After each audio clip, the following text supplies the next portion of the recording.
There's so much shit Europe gets away with because you have coffee shops and trains and stuff. Sounds like cope to me. Europe is still not detached from the US in terms of self-defense. We can't afford to go against you, to be fair. Massive bullshit.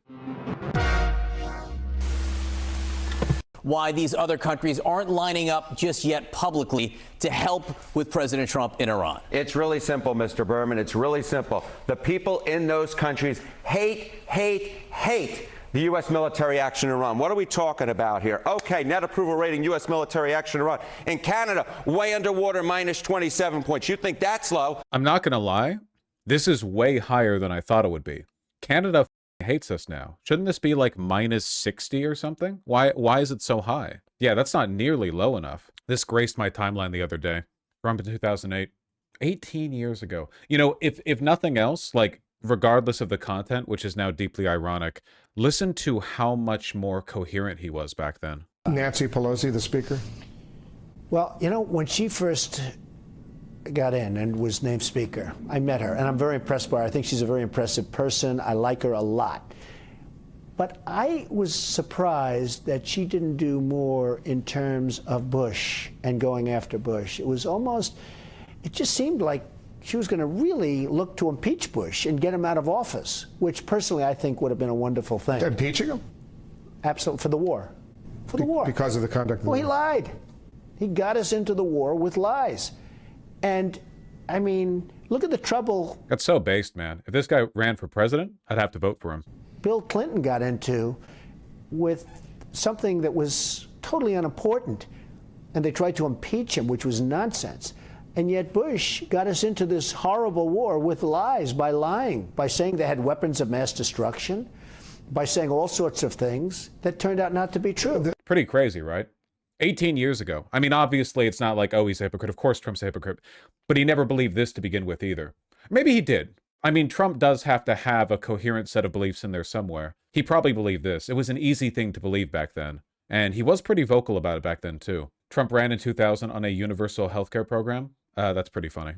Yeah, I guess following a resounding no from the rest of the world after Trump begged everyone, including China, for help in the Strait of Hormuz, Trump is like, well, we didn't need you anyway. Fuck you, fake friends. The U.S. has been informed by most of our NATO allies that they don't want to get involved with our military operation against the terrorist regime of Iran in the Middle East. This, despite the fact that almost every country strongly agree with what we're doing.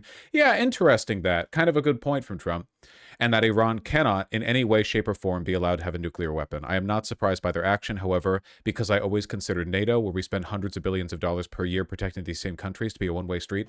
People in my subreddit were upset with me for saying that this would have played out similarly with Kamala Harris, but in addition to the fact that Democrats don't really seem to care that Trump is invading Iran, here's an additional point of evidence. Europe also doesn't. The United Kingdom, France, Germany, like, they're not helping us, but they really don't seem to, like, care much that we're doing this. You know, we're not really facing a resounding opposition from our allies. We will protect them, but they will do nothing for us, in particular, at a time of need. Fortunately, we have decimated Iran's military. Vosh, what's the expectation? Europe isn't friendly with Iran either? Yeah, but, like, not being friendly with Iran doesn't mean that you should support an illegal, insane war that does nothing but kill people and raise global inflation. EU, like, most of the, I mean, all of them, depending on, you know, how you look at it, really, they're effectively vassal states, you know, other members of NATO. They just do what we do. They follow along. They're like dogs. Because they're led around by the nose by the same corporations that we are. So they, you know, you expect you don't get the moral opposition you expect you otherwise would. Europeans love to talk as though they're superior to us.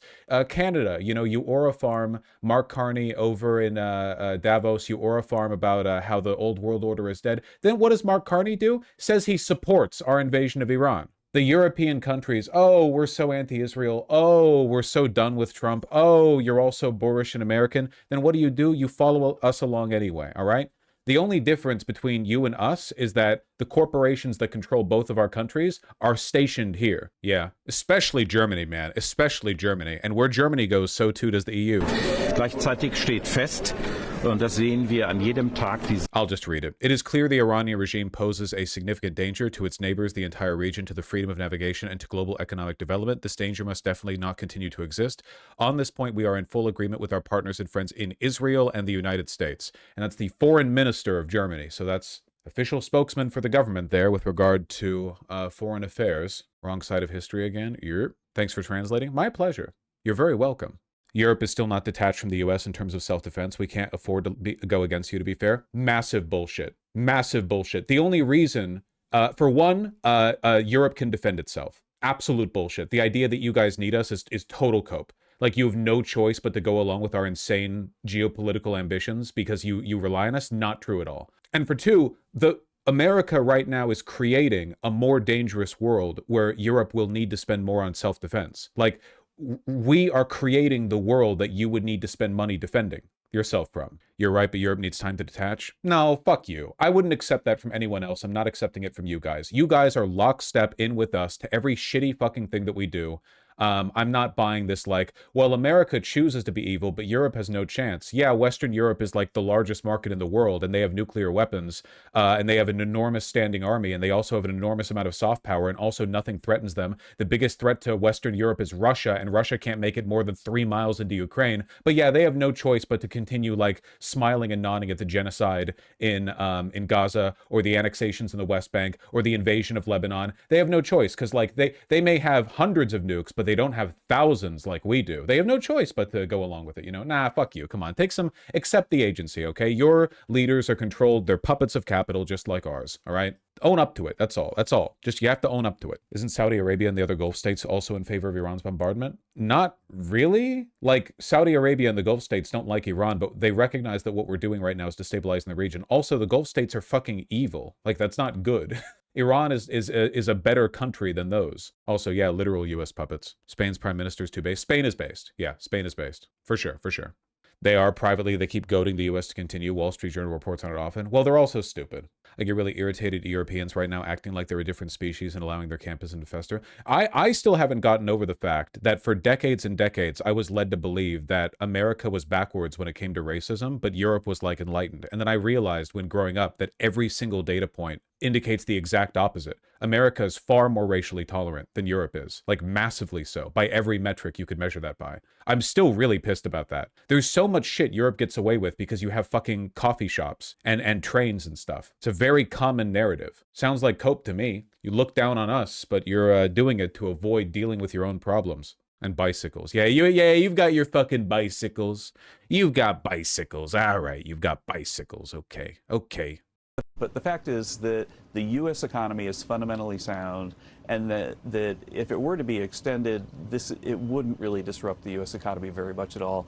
It would hurt consumers, and we'd have to think about, you know, if that continued, what we would have to do about that. But that's like really the last of our concerns right now, because we're very confident that this thing is going ahead of schedule. God, that's funny.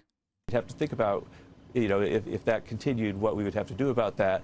But that's like really the last of our concerns right now, because we're very confident that this thing is very much at all.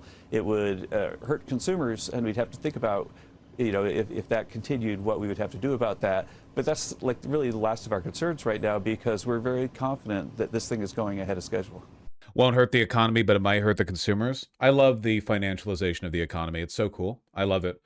There shouldn't even be an economy outside of consumers. I am a Luddite when it comes to economic development. The economy should be people buying coffees and selling like gears and screws and stuff. That should be the economy. We like during the period of time where the economy was primarily consumer driven, we had the greatest rise in not only the standard of living, but of the like average level of technological development in human history. That window of time in between like the end of World War II and the 1980s went from like the everyone's house, everyone's world changed. And we still see that now with smartphones and computers, but a lot of stuff has lagged since then and gotten worse. Like a lot of appliances are worse than they used to be. We were building a lot of stuff. Was that before or after we were worker focused? Yeah. Are you going to talk about how the U.S. no longer is being counted a liberal democracy? But like who? According to who? The V-Dem Institute? I've never heard of them. It's a bourgeois democracy.